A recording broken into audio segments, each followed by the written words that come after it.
तो hello coders, कैसे हैं आप लोग। पिछली वीडियो में आपने हमारे देखा था कि ऑपरेटर्स क्या होता है और ऑपरेटर्स को यूज़ कैसे करते हैं। पर पिछली वीडियो में वीडियो ज़्यादा लंबी हो गई थी, इसलिए हमने आपको सारे ऑपरेटर्स नहीं बता पाए थे। तो इसलिए मैं आपको इस वीडियो में बताऊंगा आगे बाकी बचे हुए ऑपरेटर्स के बारे में। तो फ्रेंड्स, वीडियो स्टार्ट करने से पहले मैं आपको सिर्फ यही कहना चाहता हूँ कि अगर आपने अभी तक हमारी ये सी प्रोग्रामिंग वाली प्लेलिस्ट को एक्सेस नहीं किया है तो इसको ज़रूर से एक्सेस कीजिए, क्योंकि हमने पहले से लेके अभी तक की जितनी वीडियो है वो सारी यहाँ डाल रखी है और आपको सारा का सारा कंटेंट पूरा एक साथ मिल जाएगा और ये आपके लिए बहुत नॉलेजेबल होने जा रहा है फ्रेंड्स। तो आप इस प्लेलिस्ट को अपने दोस्तों के साथ भी शेयर कीजिए, जिससे आपको और आपके दोस्त का दोनों का नॉलेज बढ़े। और दोस्तों, इस चैनल को आप लोग सब्सक्राइब कर दीजिए, क्योंकि मैंने देखा है कि आप लोग सिर्फ वीडियो देख रहे हैं और सब्सक्राइब नहीं कर रहे हैं फ्रेंड। तो मैं प्लीज़ आपसे रिक्वेस्ट करता हूँ कि इस चैनल को आप लोग सब्सक्राइब कर दीजिए, इस वीडियो को लाइक कर दीजिए और इस वीडियो में बहुत सारे कमेंट्स कर दीजिए फ्रेंड, जिससे हम आपको आगे आने वाली वीडियोस में और उत्साह करके पढ़ाएं। ठीक है, तो friends, let's start the video.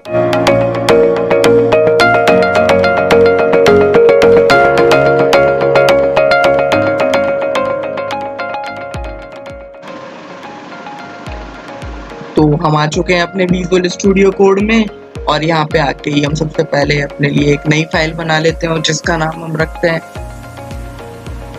operator.c। और यहाँ से आके operator.c, यहाँ पे operator.c के नाम से एक नई फाइल बन चुकी है।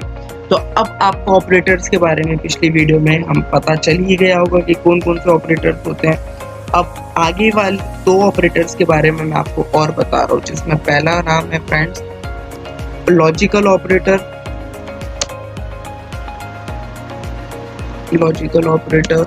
और दूसरा है friends relational operator.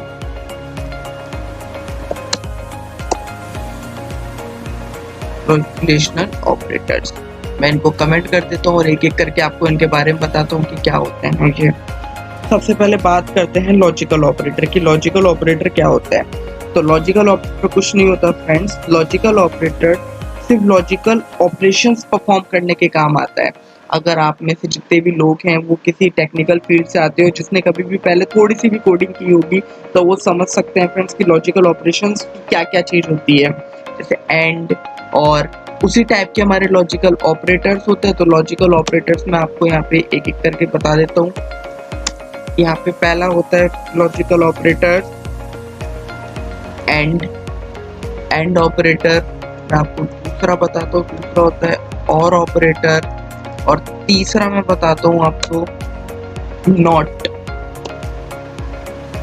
Not operators. इनके बारे में भी मैं आपको बताऊंगा ये तीनों क्या होते हैं। पर अब बात कर लेते हैं रिलेशनल ऑपरेटर्स के बारे में। रिलेशनल ऑपरेटर्स क्या क्या होते हैं? रिलेशन ऑपरेटर्स तो फ्रेंड्स आप अपनी रोजमर्रा की जिंदगी में रोज यूज करते हैं और ये काम के भी बहुत आते हैं फ्रेंड्स। रिलेशनल ऑपरेटर्स होते हैं फ्रेंड्स, पहला होता है इक्वल टू, दूसरा रिलेशन ऑपरेटर होता है फ्रेंड्स ग्रेटर देन, तीसरा होता है दोस्तों लेस देन, चौथा होता है नॉट इक्वल टू, और भी बहुत सारे होते हैं पर आपको गूगल पे आपको मैं बता दूंगा या आप खुद देख लीजिएगा कि रिलेशन ऑपरेटर्स क्यों होते हैं, क्योंकि मैं अगर आपको एक एक बताने बैठ गया तो फ्रेंड्स बहुत ज़्यादा टाइम लग जाएगा। तो अब आइए बात करते हैं इन सब के बारे में कि इनको कैसे यूज़ करते हैं और इनका यूज़ कहाँ कहाँ आता है। मैं आपको एक बात बता दूँ दोस्तों, अगर आपने ऑपरेटर्स को अच्छी तरह समझ लिया तो आगे आने वाली आपकी लाइफ में आपको बहुत फ़ायदा देने वाली है, क्योंकि आगे इंडस्ट्री में अब सबसे ज़्यादा ज़रूरत आपको ऑपरेटर्स इंजीनियर्स की भी है, क्योंकि जिनको सबसे तरह ऑपरेटर्स आ गए और इनके फंक्शंस यूज़ करना आ गए ना, वो कोडर बेस्ट कोडर बन सकता है दोस्तों। तो इसलिए ये वीडियो आपके लिए बहुत खास होने वाला है। ठीक है, तो मैं अब आपको सबसे पहले लॉजिकल ऑपरेटर्स की एक कोडिंग करना सिखाता हूँ। सबसे पहले मैं आपको बता दूँ कि एंड क्या होता है। एंड की मैं आपको इसकी डेफिनेशन बताऊँ तो अगर हमारे पास एक पूरी कोडिंग में बहुत सारी कंडीशंस है और वो सारी की सारी कंडीशंस ट्रू है, तो वहाँ पे हम एंड का यूज़ करेंगे उसको चेक करने के लिए। अगर हमारी कंडीशन सारी की सारी ट्रू है तो वहाँ पे हम एंड के ऑपरेटर्स का चेक करेंगे, तो मैं इसकी आपको डेफिनेशन लिखा देता हूँ। ट्रू, ये सिर्फ आपके नोट्स के लिए फ्रेंड्स, कि आपको नोट्स मिल जाए। ऑपरेंड्स आर ट्रू, मतलब ट्रू होगा जब सारे के सारे ऑपरेंड्स ट्रू होंगे। अब दूसरा है और ऑपरेटर्स। और ऑपरेटर्स क्या होते हैं फ्रेंड्स, कि अगर आपको पूरी कंडीशंस में चेक करना है कि कुछ भी सही है, कुछ भी एक चीज भी कुछ भी सही है, तो वहां पे आप अपना और ऑपरेटर लगा के देख सकते हैं कि आपको वहां पे अगर कोई सी भी कंडीशन आपको सही दिखती है तो। ठीक है, मैं आपको इसकी डेफिनेशन भी लिख देता हूँ। True only if either one operand is true. और थर्ड नॉट। नॉट तो आपको पता ही है फ्रेंड्स, इसका मतलब कि एक भी सही नहीं, एक भी कंडीशन ट्रू नहीं, बस यही है फ्रेंड्स इसका। True when operand is zero. चलिए बहुत बढ़िया। अब एक काम करते हैं, इसकी एक बार कोड भी लिख के देख लेते हैं। आपको ये तीनों के तीनों समझ में आ गए होंगे, तो मैं आपको एक एग्जांपल के थ्रू मैं आपको बताता हूँ कि ये कैसे यूज करेंगे और आप इनके बारे में कैसे बताएंगे। मैं आशा करता हूँ आपको ये पूरी तरह समझ में आ चुके होंगे। ठीक है, अब मैं सबसे पहले यहाँ पे मेन फंक्शन लिख लेता हूँ अपना, मेन एंटर करके, और मैं जो इसकी हेडर फाइल है, इसकी हेडर फाइल भी इंक्लूड कर लेता हूँ। include stdio.h। ठीक है, कोड को हटा के अपनी कोडिंग स्टार्ट करते हैं। तो सबसे पहले मैं यहाँ पे वेरिएबल्स बना लेता हूँ। इंट काम आने वाले हैं फ्रेंड्स ये। इंट x की वैल्यू में 10 अज्यूम कर लेता हूँ, कॉमा y की वैल्यू में 5 अज्यूम कर लेता हूँ, कॉमा xy एंड a की वैल्यू में 6 अज्यूम कर लेता हूँ, और b की वैल्यू में 10 अज्यूम कर लेता हूँ। दैट्स जस्ट, कोई प्रॉब्लम नहीं है। तो सेमीकोलन लगा दिया। ठीक है, अब इनकी मैं आपको एक सीधा साधा सा एक लॉजिकल नहीं बताता हूँ फ्रेंड। अब आपको ये समझ में आएगा एक क्वेश्चन की तरह से। अगर मैं आपको एक क्वेश्चन बताऊंगा तो आपको ये बिल्कुल समझ में आ जाएगा कि ये सारे के सारे ऑपरेटर्स कैसे काम करते हैं। ठीक है, अब मैं लगा रहा हूँ इफ। अब आप ये बिल्कुल भी टेंशन मत लीजिए दोस्तों कि आपको इफ तो पढ़ा ही नहीं, इफ एल्स कंडीशन कुछ भी नहीं पढ़ाई है। मैं आपको गारंटी देता हूँ कि आगे आने वाले वीडियो में आपको ये बहुत अच्छी तरह पढ़ाएंगे, जिससे आपको ये बहुत आसान हो जाएगा इफ एल्स कंडीशन को समझना। तो आइए पहले ये देखते हैं। इफ मैं सबसे पहले इसमें कंडीशन डालता हूँ दोस्तों, if x greater than to y and, ये होता है फ्रेंड्स हमारा एंड ऑपरेटर। मैं इसके आगे लिख भी देता हूँ इसका sign. Sign is equals to this. मैं इनके सबके आगे इनके ऑपरेटर्स को साइन भी लिख देता हूँ, जिससे आपको समझने में बहुत आसानी होगी। दिस और इसका साइन दिस। ठीक है, तो ये हमारा एंड ऑपरेटर होता है फ्रेंड्स। तो मैंने पहली कंडीशन दी है फ्रेंड कि x और y है, x बड़ा है y से, एंड, और दूसरी कंडीशन मैं दे रहा हूँ आपको a is equals to b। मुझे तो आप सिर्फ ये बताइएगा कि ये सही है ये गलत।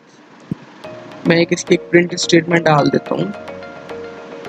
प्रिंट स्टेटमेंट में इसकी डालता हूँ x जो है is less than y and a is equal to b। Slash n आपको पता ही होगा फ्रेंड्स किस काम आता है। स्लैश एन आता है हमारे कोई भी, अब इसके बाद जो हम प्रिंटफ फंक्शन डालेंगे वो इसके नीचे वाली न्यू लाइन में आए, न्यू लाइन के लिए आता है ये। ठीक है, पहला तो मेरा ये हो गया फ्रेंड्स कंडीशन। दूसरी कंडीशन मैं इसको देता हूँ कि अगर x पर छोटा है y से और a इक्वल्स टू है b के, तो मैं सीधा सीधा इसको प्रिंटफ की कॉपी करके पेस्ट कर देता हूँ। और इसमें इतना सा आ जाएगा कि यहाँ पे एंड की जगह और, मतलब एंड का मतलब होता है फ्रेंड ये कंडीशन भी सही हो या ये कंडीशन भी सही हो, दोनों ही कंडीशन इसमें सही होनी चाहिए। और का मतलब होता है कि इन दोनों में से कम एक कंडीशन तो सही होनी ही चाहिए। और मैं आपको तीसरी कंडीशन भी बता देता हूँ। तीसरी कंडीशन है इफ नॉट एक्स, इसका मतलब x की वैल्यू इज 0। सीधा सीधा सा लॉजिकल ऑपरेट मैं आपको बिल्कुल समझा रहा हूँ, लॉजिकल ऑपरेटर्स, इससे आपको बिल्कुल समझ में आ जाएंगे। चल ये हो गया मेरा पूरा। अब मैं आपसे इसके फिफ्थ सा क्वेश्चन पूछता हूँ फ्रेंड कि मैंने यहाँ पे इंट दिए x, y, a, b और इनके अलग अलग वैल्यूज दी है। मैंने आपको यहाँ पे 3 कंडीशन दी है फ्रेंड्स। इफ में पहली x जो लेस देन है y से and a is equals to b है। एंड के बाद दूसरी कंडीशन मैंने दी है x is less than to y और a is equals to b। और तीसरी मैंने दी है not equal x is not equal to 0। मैंने आपको 3 कंडीशन दी है फ्रेंड्स। तो अब आप मुझे बता सकते हैं कि इन तीनों कंडीशनों में से कौन सी कंडीशन अभी हमारे इंट को देख के सही आएगी। चलिए आप वीडियो को पॉज कीजिए और नीचे कमेंट में जाके इसका आंसर दीजिए। तो ठीक है फ्रेंड्स, आशा करता हूँ आपने अभी तक इसका आंसर दे दिया होगा। तो चलिए मैं आपको इस प्रोग्राम को रन करके बताता हूँ कि क्या होगा इसका आंसर। और उससे भी पहले बात फ्रेंड, आप लोगों में से किसी का मेरे पास कमेंट आया था कि भाई हमारे को जीसीसी कंपाइलर ऐसे करके नहीं देना है, जीसीसी कंपाइलर के थ्रू हमारे को नहीं देना है, तो हमारे को एक नई एक्सटेंशन यूज करनी है। तो मैंने यहाँ पे आपको एक नई एक्सटेंशन बताता हूँ कोड रनर नाम से। कोड रनर आपके सारे के सारे प्रोग्राम्स है वो आपको एक्सिक्यूट रन करके दे देगी, आपको इससे कोई प्रॉब्लम नहीं आएगी। तो कोड रनर को जाइए और वहाँ से इंस्टॉल कर लीजिए। कोड रनर इंस्टॉल करने के बाद आपके पास यहाँ पे एक साइन आ जाएगा रन कोड का। उसके बाद आपको जीसीसी या कुछ भी लिखने की कोई जरूरत नहीं पड़ेगी, आपको एग्जीक्यूट और रन खुद करके दे देगा। तो मैं फिर इसको क्लिक करता हूँ, ये कोड रन हुआ, ये रनिंग चल रहा है और इसने अपना एग्जीक्यूशन कंप्लीट कर लिया है। पर इसने कुछ टाइप करके नहीं दिया है मुझे, शायद इसने कुछ टाइप करके नहीं दिया है। तो कोई बात नहीं फ्रेंड्स, कभी कभी ये शायद एरर आ जाती है। तो अपन यहाँ से टर्मिनल में आते हैं, न्यू टर्मिनल ओपन करते हैं और अपन अब इसका खुद यूज कर लेते हैं। ठीक है, यहाँ पे अपन अपने इस फोल्डर में आ गए। तो सबसे पहले क्या लिखना है, GCC operator.c, इसको एंटर कर दीजिए। ये हमारा एग्जीक्यूट हो गया पूरा का पूरा कोड। अगर कुछ एरर आता तो आपको यहाँ दिखा देता। उसके बाद वहाँ पे आपके फोल्डर में A नाम से एक्सक्यूशन फाइल बन गई होगी। तो वहाँ पे जैसे A टाइप करके टैब दबाएंगे तो पूरा का पूरा ऑटो कंप्लीट होके उसे एंटर कर दीजिए और आपका पूरा का पूरा कोड रन हो जाएगा। फ्रेंड्स कोड तो रन हो गया पर हमारे कुछ कंडीशंस शो नहीं हो रही है। पता नहीं है मुझे क्यों नहीं हो रही है, शायद इसके कुछ एक्सटेंशन में प्रॉब्लम आ रही है या किसी और में प्रॉब्लम आ रही है फ्रेंड्स। इसकी मैं नहीं समझ पा रहा कि इसमें एरर क्या आ रही है।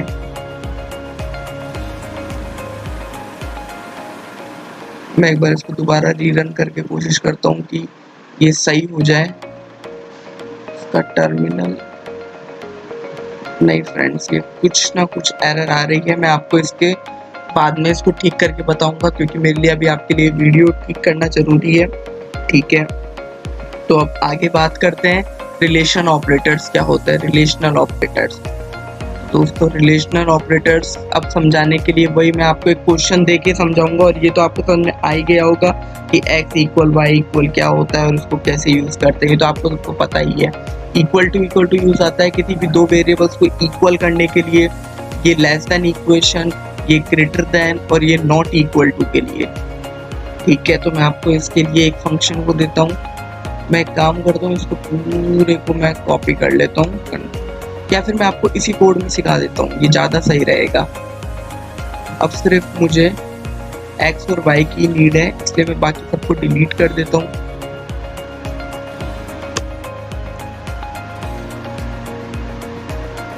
मुझे गाइस कोड लिखने में बहुत आलस आता है, इसलिए मैंने आपको इतना लिख के दे दिया, if x is equals to y तो x is less than to y।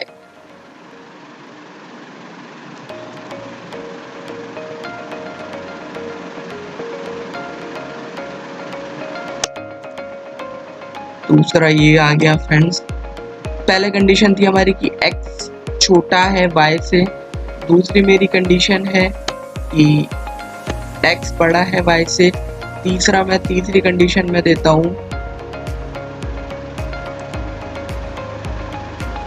if x equal to y means x और y दोनों इक्वल है, तो इसका printf आ जाएगा friends x is equal to y, equal to y और x is not equal to y। इसको save करते हैं, सेव करने के बाद इसको रन करते हैं। पता नहीं फ्रेंड पिछली बार आउटपुट में क्या एरर आ रही थी, ये इस बार भी कोड रन हुआ और ये काम कर गया दोस्तों, ये वाला कोड काम कर गया हमारा। अब मैंने इंट की वैल्यू, इंट में x की वैल्यू 10 दी, y की वैल्यू 5 थी, तो अब आपके हिसाब से इनकी कौन सी कंडीशन सही होनी चाहिए थी? x छोटा है y से, चेक कीजिए कंडीशन गलत है। दूसरी कंडीशन मेरी है कि x बड़ा है y से, ये कंडीशन मेरी बिल्कुल इसने सही बता दी, और ये कि ये कंडीशन इसने मेरे को प्रिंट कर दी। ये देखिए फ्रेंड्स, मैंने आपको एक एग्जांपल के थ्रू आपको सारे के सारे रिलेशनल ऑपरेटर्स भी समझा दिए, रिलेशन ऑपरेटर्स भी समझा दिए हैं फ्रेंड्स। तो अब रिलेशन ऑपरेटर्स, लॉजिकल ऑपरेटर्स आशा करता हूँ आपको अच्छी तरह समझ में आ गए होंगे। तो चलिए आप इस वीडियो को लाइक कीजिए, सब्सक्राइब कीजिए। थैंक यू, अब मिलते हैं अगले वीडियो में।